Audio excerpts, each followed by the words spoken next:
এ যেন কোনো এক যুদ্ধবিধ্বস্ত শিবিরের করুণ চিত্র, যেখানে মানুষ বেঁচে থাকার সংগ্রামে প্রকৃতির সাথে রীতিমতো লড়াই করছে।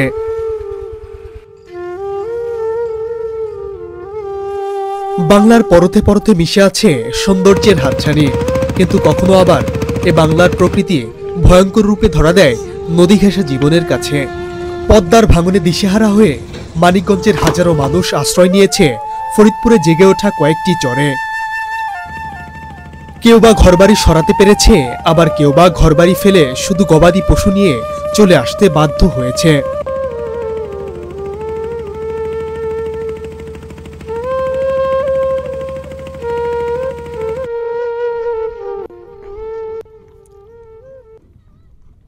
বন্ধুরা, এটা হচ্ছে কবিরপুর। এখন কবিরপুর চরে অবস্থান করছি। দেখুন, এখানে কিন্তু গবাদি পশু দেখতে পাচ্ছি। এরা হয়তো অন্য চর থেকে ভেঙে, সম্ভবত শ্রীরামপুর চর থেকে ভেঙে তারা আবার এই নতুন কবিরপুর চরে স্থানান্তরিত হয়েছে। দেখুন, সব কিছু বাড়ির মাল সামানা সব কিছু এখানে রয়েছে। দেখুন কতটা দুর্বিষহ, ঘর বাড়ি সব কিছু উঠিয়ে আবার এই কবিরপুর চরে নিয়ে এসেছে।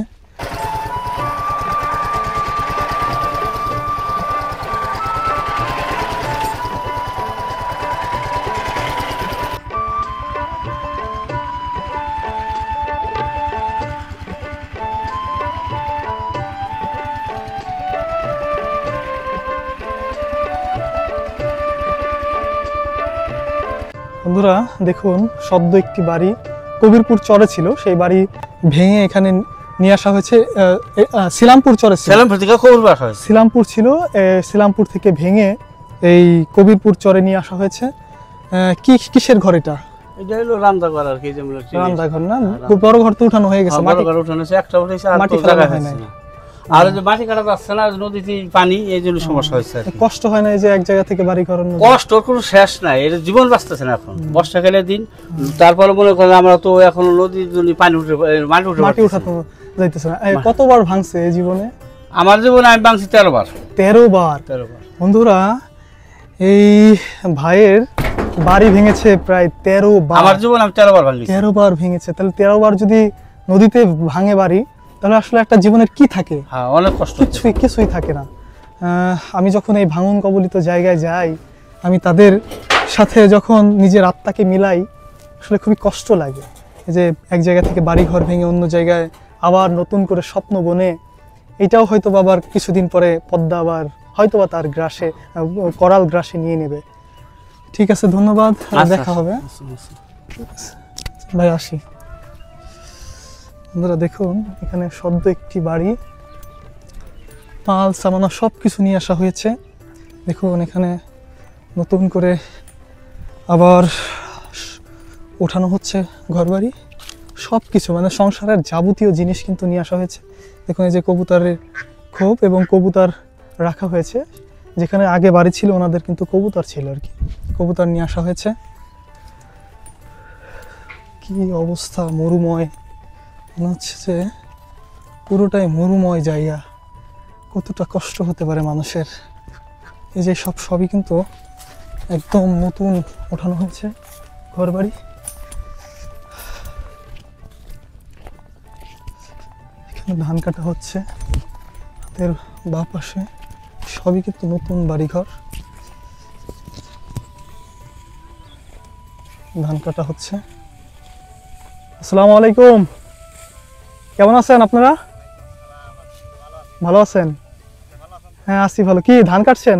এটা কি আমন ধান নাকি ভাই? আউশ ধান।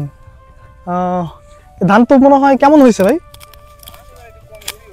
কমই হয়েছে। এখানে কি পানি আসার সম্ভাবনা আছে? পানি ঢুকে যাবে না, এই জন্য তাড়াতাড়ি করে কাটা আর কি ধান। হ্যাঁ, বুঝতে পারছি।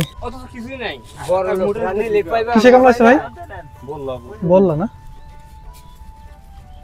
ভাইকে বল্লাই কামড় দিয়েছে ধান কাটতে গিয়ে আর কি। আমি একটু দেখাই আপনাদের ভাই। হ্যাঁ, এই দেখুন, এই কদম গাছের নিচে ওনারা হচ্ছে ধান কাটতেছিল। আপনাদের বাড়ি তো ঝিটকা না? ঝিটকা ওনাদের বাড়ি। ওনারা এখানে এসেছে ধান কাটতে, কাটছিল এবং যে পরিমাণে রোদ গরম, ওনারা এই কদম গাছের নিচে একদম মনোরম পরিবেশে ওনারা একটু বিশ্রাম নিচ্ছে।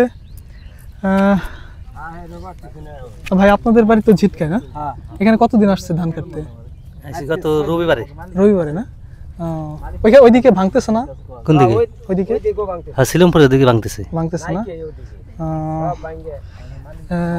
ভাইরা ধান কাটছিলেন, এই যে দেখুন এখানে ওনারা পানও খাচ্ছিলেন।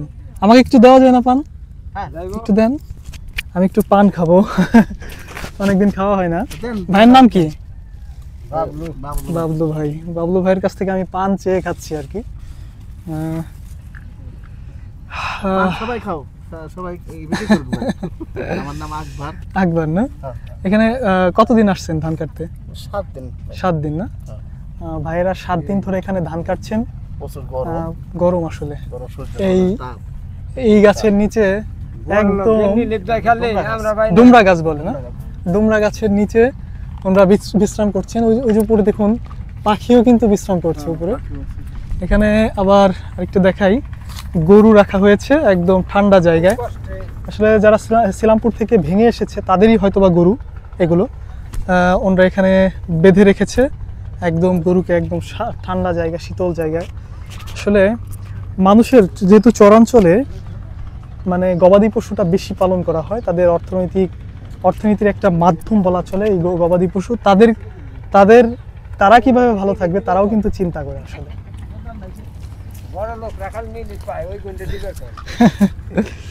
আমার জন্য দেন একটু ভাই, অল্প একটু দিন আমারে। হ্যাঁ অল্প একটু দিন।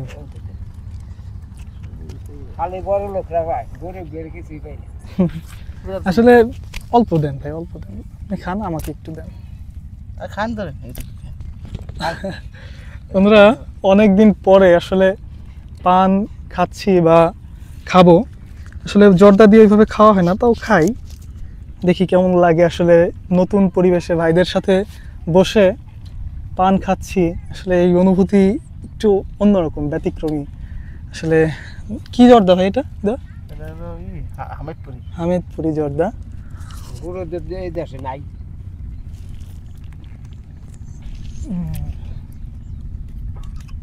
এই যে গরু গুনা কষ্ট করে পান খাচ্ছি। গরু তো ওনাদেরই না? হ্যাঁ হ্যাঁ, এবারই ওই বাড়ি রাখে খুব অভাবের, একখানতে বাইঙ্গা আর একখানে থাকে না। পান খাচ্ছি, একটু ব্যতিক্রমী যদিও অনুভূতি, তবে ভালো লাগছে যে ভাইদের সাথে অন্তত কিছু একটা ভাগাভাগি করে খাচ্ছি। এই অনুভূতি আসলে বলে প্রকাশ করা যাবে না। আপনারা এসব জায়গায় আসবেন, এই মানুষগুলোর সাথে মিশবেন, তাহলে হয়তো বা জীবনের কিছুটা সার্থকতা খুঁজে পাবেন। এই জন্য আমি বারবার এই চরাঞ্চলে ভাঙন কবলিত জায়গায় যাই। ঠিক আছে ভাই, কষ্ট দিলাম, ভালো থাকবেন আপনারা। হ্যাঁ বন্ধুরা, আমি কি ডুমরা গাছ বলে না এটা, এই ডুমরা গাছের নিচে আমি একটু রেস্ট করলাম এবং ভাইদের সাথে পান খেলাম। আসলে এই অনুভূতি বলে প্রকাশ করা যাবে না। দেখুন এই যে প্রত্যেকটা বাড়িঘর কিন্তু ভেঙে নিয়ে আসা হয়েছে, নতুন করে গড়বে তারা বাড়িঘর, সেই উদ্দেশ্যে।